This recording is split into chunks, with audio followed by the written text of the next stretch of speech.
YouTube channel creators അറിഞ്ഞിരിക്കേണ്ട വളരെയധികം important ആയ മറ്റൊരു വീഡിയോയിലേക്ക് ഏവർക്കും സ്വാഗതം.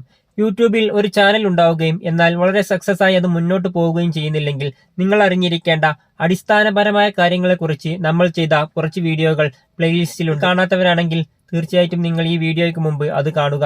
അതുപോലെ തന്നെ വീഡിയോ കാണുന്നവർ വീഡിയോ തീർച്ചയായിട്ടും ലൈക്ക് ചെയ്തുകൊണ്ട് കാണുക. അതുപോലെ വീഡിയോ നമ്മുടെ ചാനൽ സബ്സ്ക്രൈബ് ചെയ്യാത്തവരുണ്ടെങ്കിൽ ചാനൽ സബ്സ്ക്രൈബ് ചെയ്യുക. അതുപോലെ തന്നെ വീഡിയോയെക്കുറിച്ചുള്ള അഭിപ്രായങ്ങൾ വീഡിയോയ്ക്ക് ശേഷം കമന്റ് ബോക്സിലൂടെ അറിയിക്കുകയും ചെയ്യുക. ഓക്കെ, അപ്പൊ നമ്മൾ വീഡിയോയിലേക്ക് തന്നെ പോകാം. നമ്മൾ ഈ വീഡിയോയിൽ പറയാൻ പോകുന്നത് നമ്മൾ അപ്ലോഡ് ചെയ്യുന്ന ഒരു വീഡിയോക്ക് ഏറ്റവും നല്ല രീതിയിൽ വ്യൂസ് ലഭിക്കാനും എന്നാൽ തീരെ വ്യൂസ് ലഭിക്കാതിരിക്കാനും കാരണമാകുന്ന ഒരു വസ്തുതയെ പറ്റിയാണ്. നമുക്ക് എല്ലാവർക്കും അത് അറിയാമെങ്കിൽ പോലും പലപ്പോഴും നമ്മളെല്ലാം അതിൻ്റെതായ രീതിയിലുള്ള ഒരു ഇമ്പോർട്ടൻസ് കൊടുക്കുന്നില്ല. നമ്മൾ പല ആവശ്യത്തിനായിട്ട് പല വീഡിയോകളും സെർച്ച് ചെയ്ത് നോക്കുമ്പോൾ നമ്മൾ കണ്ടിട്ടുള്ള ഏറ്റവും വലിയൊരു കാര്യം നമ്മൾ യൂട്യൂബിന്റെ സെർച്ചിങ് ബാറിൽ സെർച്ച് ചെയ്താൽ ഒരുപാട് റിസൾട്ടുകൾ വന്നാൽ നമ്മൾ എങ്ങനെ സെലക്ട് ചെയ്യും എന്നുള്ളത്. ഒരു വീഡിയോയുടെ തമ്പനയിൽ നോക്കിയിട്ടാണ് നമ്മളൊരു വീഡിയോ സെർച്ച് ചെയ്യുമ്പോൾ നമ്മളൊരു വീഡിയോ സെലക്ട് ചെയ്യുക. നമുക്ക് ഇഷ്ടപ്പെട്ട വീഡിയോ നമുക്ക് ചെയ്യാൻ പ്രേരിപ്പിക്കുന്ന ഒരു ഘടകം അതിൽ കൊടുത്തിട്ടുണ്ടാവും. ആ ഘടകം നോക്കിയിട്ടായിരിക്കും നമ്മൾ ഒരു വീഡിയോയിൽ ഒരു ക്ലിക്ക് ചെയ്യുക.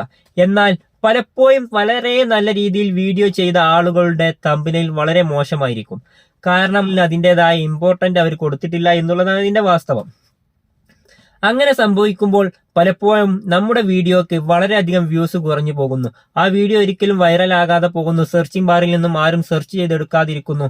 അങ്ങനെയുള്ള പല വിഷയങ്ങളും ആ വീഡിയോക്ക് ഉണ്ടാവും. അപ്പോൾ നമ്മളൊരു തമ്പനയിൽ വാചകങ്ങൾ ക്രിയേറ്റ് ചെയ്യുമ്പോൾ എന്താണ് ശ്രദ്ധിക്കേണ്ടത് എന്നുള്ള ചില കാര്യങ്ങളാണ് ഞാൻ ഇവിടെ പറയുന്നത്.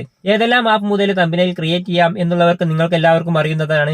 അല്ലെങ്കിൽ തന്നെ യൂട്യൂബിൽ ഒരുപാട് വീഡിയോസ് അതിനെക്കുറിച്ച് ധാരാളം ആളുകൾ വളരെയധികം വീഡിയോസ് ചെയ്തിട്ടുണ്ട്. അതെല്ലാം നിങ്ങൾ നോക്കിയിട്ട് വളരെ നല്ല രീതിയിൽ തന്നെ തമ്പനയിൽ നിർമ്മിക്കുക. ഞാൻ പറയാൻ പോകുന്നത് ഒരു തമ്പനയിൽ നമ്മൾ ക്രിയേറ്റ് ചെയ്യുമ്പോൾ നമ്മൾ ഏറ്റവും കൂടുതൽ ശ്രദ്ധിക്കേണ്ട ഒരുപാട് കാര്യങ്ങളുണ്ട്. നമ്മൾ ഒരു കേവലം അവതരണത്തിന് വേണ്ടിയിട്ട് കേവലം ഒരു ഹെഡിങ്ങിന് വേണ്ടിയിട്ട് എന്തെങ്കിലും ഒരു വാക്യങ്ങൾ ഒരു തമ്പനയിൽ വാചകങ്ങളിൽ കൊടുത്തുകൊണ്ട് പോയാൽ തീർച്ചയായും നമ്മളെ വീഡിയോക്ക് വ്യൂസിന് അധികം ആരും ക്ലിക്ക് ചെയ്യാൻ പോകില്ല. ഒരു പ്രേക്ഷകന്റെ ശ്രദ്ധയിൽ എന്റെ തമ്പനയിൽ പെട്ടാൽ അവൻ അതിലേക്ക് ഒരു ക്ലിക്ക് രേഖപ്പെടുത്തണം എന്നുള്ള ഒരു മാനസിക വിശ്വാസത്തോടെ അല്ലെങ്കിൽ ഒരു മാനസിക സങ്കല്പത്തോടെ നമ്മൾ ഒരു തമ്പനയിൽ നിർമ്മിക്കുകയാണെങ്കിൽ തീർച്ചയായിട്ടും നമ്മുടെ വീഡിയോയ്ക്ക് വ്യൂസ് വരാൻ തുടങ്ങും, അല്ലെങ്കിൽ ക്ലിക്ക് വരാൻ തുടങ്ങും. എന്നെ ഇംപ്രഷൻ ചെയ്യുന്ന എന്തെല്ലാമോ ഈ വീഡിയോക്കകത്തുണ്ട് എന്നുള്ള ഒരു തോന്നൽ ഒരു വ്യക്തി അല്ലെങ്കിൽ ഒരു തമ്പനയിൽ ക്രിയേറ്റ് ചെയ്യുമ്പോൾ നമ്മൾ നൽകിയാൽ മാത്രമേ നമ്മുടെ വീഡിയോയ്ക്ക് ഒരു ക്ലിക്ക് വീഴുകയുള്ളൂ. ഒരു പ്രധാനപ്പെട്ട കാര്യങ്ങളാണ്. അതിന് സ്വന്തമായി കാര്യങ്ങൾ അവതരിപ്പിക്കുകയാണെങ്കിൽ അവരതിന് ഉപയോഗിക്കുന്ന പിക്ചറുകൾ, അതുപോലെ തന്നെ അതിന് ഉപയോഗിക്കേണ്ട വാചകങ്ങൾ, അല്ലെങ്കിൽ അതിനെ പറ്റി ആരോ മാർക്കുകൾ, അങ്ങനെ ഒരുപാട് കാര്യങ്ങളുണ്ട്. ആ കാര്യങ്ങളൊക്കെ ഉൾപ്പെടുത്തിയിട്ട് നമ്മൾ ജസ്റ്റ് നമ്മൾ നല്ല രീതിയിൽ തന്നെ ഒരു ചോദ്യചിഹ്ന രൂപത്തിലോ അല്ലെങ്കിൽ ആ വീഡിയോക്കകത്തേക്ക് അയാൾ കടക്കണം എന്നുള്ള രീതിയിലുള്ള വാചകങ്ങളെ നമ്മൾ വീഡിയോക്കകത്തു നിന്ന് തന്നെ കണ്ടെത്തിയിട്ട് അതിൽ ഉപയോഗിക്കുന്നതായിരിക്കും ഏറ്റവും നല്ല രീതി. ഉദാഹരണത്തിന് നമ്മളൊരു കുക്കറി ചാനൽ ചെയ്യുന്ന ഒരാളാണെന്നുണ്ടെങ്കിൽ അവരെന്തെങ്കിലും ഒരു സ്പെഷ്യൽ സാധനം ഉണ്ടാക്കി, ഒരു മട്ടൻ ബിരിയാണി ഉണ്ടാക്കി എന്ന് വെക്കുക. ജസ്റ്റ് നമ്മൾ ഒരു മട്ടൻ ബിരിയാണി ഉണ്ടാക്കുന്ന വിധം എന്ന് തമ്പനയിൽ ജസ്റ്റ് ഒരു വാചകം കൊടുത്തുകൊണ്ട് പോയിട്ടുണ്ടെങ്കിൽ ചിലപ്പോൾ ഒരു മട്ടൻ ബിരിയാണി സെർച്ച് ചെയ്യുന്ന ആൾ ഒരിക്കലും ആ വീഡിയോ ക്ലിക്ക് ചെയ്യില്ല. കാരണം അയാൾ അതിശയിപ്പിക്കുന്ന അല്ലെങ്കിൽ എല്ലാവരും ഡിഫറെന്റ് ആയ രീതിയിൽ ആഗ്രഹിക്കുന്നവരാണ്. ഡിഫറെന്റ് ആയി ഏതെല്ലാം രീതിയിൽ ഇത് ഉണ്ടാക്കാം, അല്ലെങ്കിൽ ഏതെല്ലാം ടേസ്റ്റിൽ അത് ഉണ്ടാക്കാം എന്നുള്ളതെല്ലാം സെർച്ച് ചെയ്യുന്നവരാണ് എല്ലാവരും. തീർച്ചയായിട്ടും അവരെ ക്ലിക്ക് ചെയ്യുമ്പോൾ അവരെ ആകർഷിക്കുന്ന ഒരു വാചകം അതിന്റെ തമ്പനയിൽസിൽ ഉണ്ടെങ്കിൽ തീർച്ചയായിട്ടും അവർ ആ വീഡിയോ കാണും.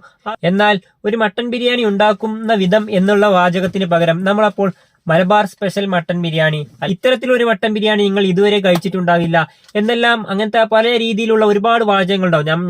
ഞാൻ കണ്ടെത്തുന്നതിലും അപ്പുറം കണ്ടെത്താൻ നിങ്ങൾക്ക് ചിലപ്പോൾ സാധിച്ചേക്കാം.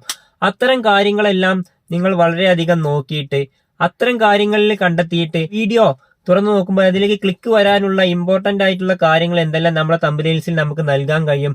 അത്തരത്തിലെല്ലാം ആ രീതിയിലെല്ലാം നിങ്ങൾ തമ്പനയിൽസിലെ വാചകങ്ങൾ ക്രിയേറ്റ് ചെയ്തുകൊണ്ട് ഈ വീഡിയോക്ക് നിങ്ങൾ എത്രത്തോളം ഇമ്പോർട്ടന്റ് കൊടുക്കുന്നുണ്ടോ ആ രീതിയിൽ തന്നെ നിങ്ങളുടെ തമ്പനയിൽ നിർമ്മാണത്തിനും നിങ്ങൾ ഇമ്പോർട്ടന്റ് കൊടുത്തുകൊണ്ട് വളരെ നല്ല രീതിയിൽ പെർഫെക്റ്റ് ആയിട്ട് വാചകങ്ങളെ കണ്ടെത്തിക്കൊണ്ട് വളരെ സമയം എടുത്തുകൊണ്ട് വളരെ നല്ല രീതിയിൽ തന്നെ നിർമ്മിച്ചുകൊണ്ട് എപ്പോഴും നിങ്ങൾ തമ്പനയിൽസിലെ വാചകങ്ങൾ ഉപയോഗിക്കുക.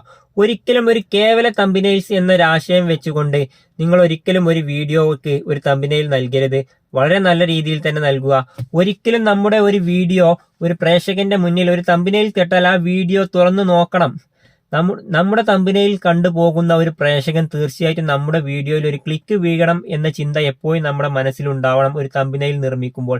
തമ്പനയിൽ എന്ന് മാത്രമല്ല, ഏതൊരു വിഷയം യൂട്യൂബിൽ നമ്മൾ പ്രസന്റ് ചെയ്യുമ്പോൾ അല്ലെങ്കിൽ ഏതൊരു വീഡിയോയും നമ്മൾ അപ്ലോഡ് ചെയ്യുമ്പോൾ അതിന്റെ തുടക്കം മുതൽ ടൈറ്റിൽ മുതൽ അവസാനം എൻഡ് സ്ക്രീൻ വരെയുള്ള എല്ലാ കാര്യങ്ങളും വളരെ കൃത്യമായിട്ടാണോ നമ്മൾ നൽകിയിട്ടുള്ളത് എന്ന് നോക്കിയിട്ട് മാത്രം നിങ്ങളുടെ ഒരു വീഡിയോ പബ്ലിക്കിലേക്ക് ഇട്ടുകൊടുക്കുക. നല്ല രീതിയിൽ തന്നെ ഏൺ ചെയ്യാനും നല്ല രീതിയിൽ വ്യൂസ് കണ്ടെത്താനും എല്ലാവർക്കും സാധിക്കട്ടെ എന്ന് ആശംസിച്ചുകൊണ്ട് ഇത്തരത്തിലുള്ള നമ്മൾ ശ്രദ്ധിക്കേണ്ട മറ്റൊരു വിഷയമായിട്ട് വീണ്ടും കാണാം. Good bye.